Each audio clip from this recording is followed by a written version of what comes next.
ipagsisigawan ng mga kaliwa ng Pantisara ay mag-decide. Bakit? Alam nila na matututo ang mga sungay nila pag si VP Sara naupo. Tama! Ni isa na ang pwedeng mamumura ko. Tama!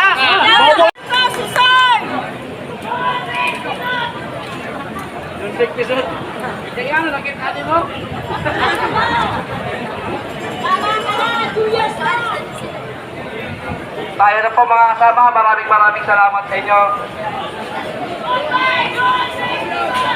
Sinatawanan na kayo niyan.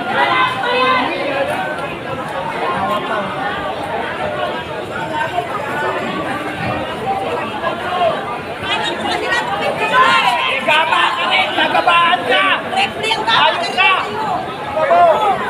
Hindi ka Pilipino! Huwag ka! Magkalalagos dito! Huwag ka! Ano? Sakit sa bagay nyo yung malakad niya! Ano? Sumigaw!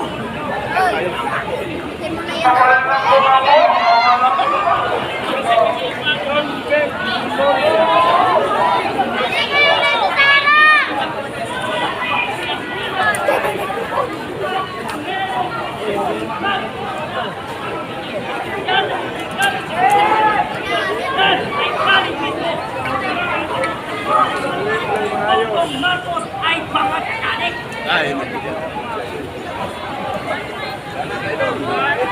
Dapat na ito. Walang iba pinis si VP Sara. Automatic yan si VP Sara ang mapalit sa kanya.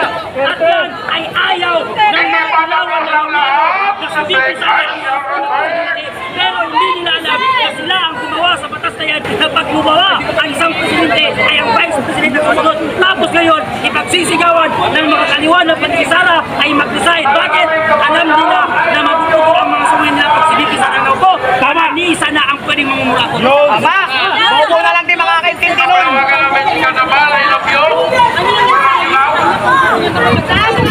Kung gusto mo mag-usap dyan, hindi mo rin ang harapan sa taong bayan, gumawa ka dyan sa pwesto at explain mo sa taong bayan na ang amo mong bangag ay hindi bangag at hindi maniniwala ang taong bayan dyan niya. Kung hindi siya magpapadrag test, kailangan yung magpadrag test nila ang amo ko, hindi pati ikaw. Pumuputi na ang buhok mo, wala ka rin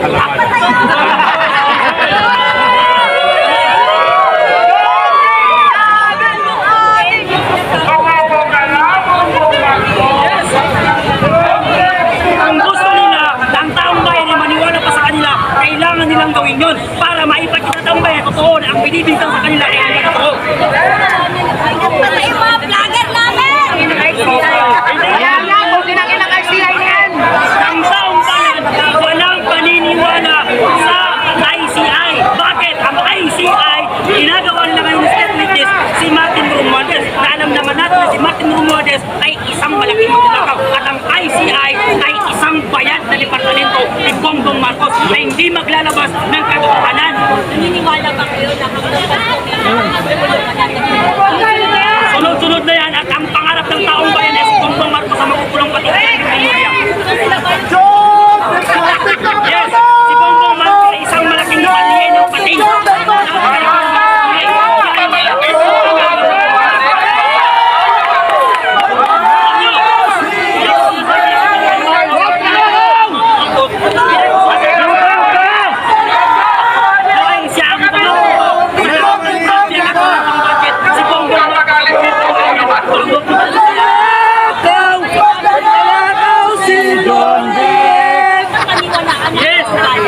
Paniwalaan na si Dali ko isa sa mga kurakot at nagdako sa pagpapera ng bayan. Ngayon, si Dali ko lang mga makakapagturo kung sino ang mga kasabwat at sino ang leader nila sa mga pagdalakaw. At kinuha mismo doon, si Bongbong Marcos ay sangkot sa pagdalakaw sa ating pera.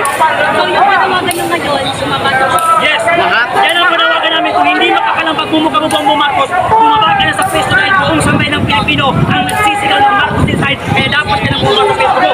Yan! Kung gusto mo na mahal mo ang taong bayan at mapaganda ang ating bansa, mas mainam na bumaba ka sa pwesto para maging peaceful ang ating bansa. Dahil nakakaya sa lahat ng mga Pilipino at nakakaya sa ibang bansa ng ating bansa. Ngayon ay kurakot at ang mumusa na iwas ng bansa. Ano lang ginagawa mo? Masusundan pa ka ito? Yes! Masulungan to ang ating hindi bumababa at napapatulong ang mga politiko sa ano man yan. Pero hindi naman magagayat nangyari sa natin. So, hindi natin yun gagayahin, pero hindi natin sila mapipigilan kung kaya gagawin nila yun dahil sa tagal-tagal ng panawagan natin na bigyan ng hustisya at karapatan at may kulong mapanagot ang mga politiko. Hanggang ngayon, wala pa rin kami nakikita. Kaya kung meron man sa mga grupo, political organization, ang sumawakulong, hindi namin masisisi. Dahil yun ay galit niya at dapat naman yan sa mga politikong magnanakaw. Wala ako sa Mindanao, kaya kung ang balis niya, tulungan ko yung supi na kayo ng NPI. Ayun! Ikan bikini muli andon! Ikan bikini muli andon, ipakita niyo! Oh, ayos John Picong. Hindi ako pwede mag-interview sa isang tuta na ulol. Hindi siya bumaba. Kung gusto niya mag-ipag-usap, hindi siya bumaba. Kung gusto niya mag-ipag-usap pa kami. Maraming salamat. Mabuhay tayo ng mga Pilipino! Mamatay si John Pic!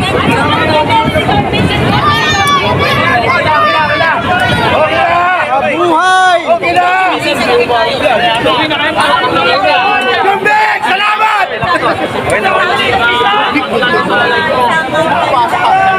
Lagi ako nandun sa channel mo ah.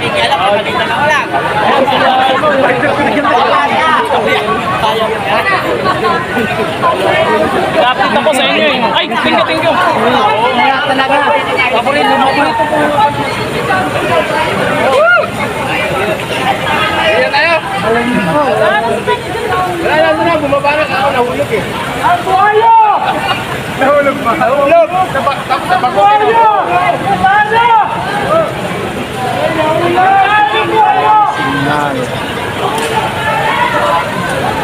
Ayun guys, bawal na. Atake nila na.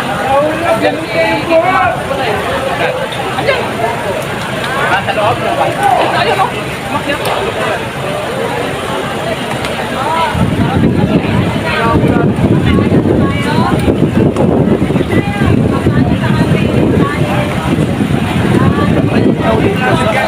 Kumakan sa mukha na.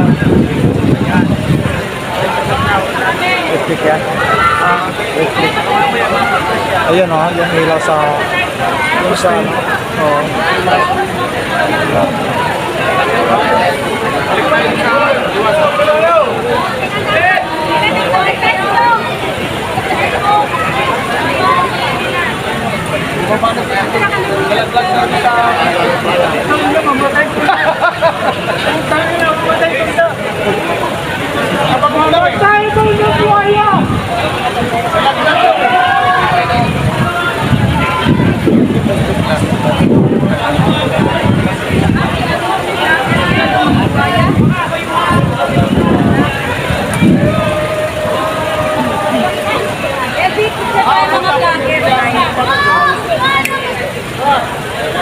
Uy, ba't nung Friday, wala na kayo? Ay! Doon kami, huli na nga ako dumak.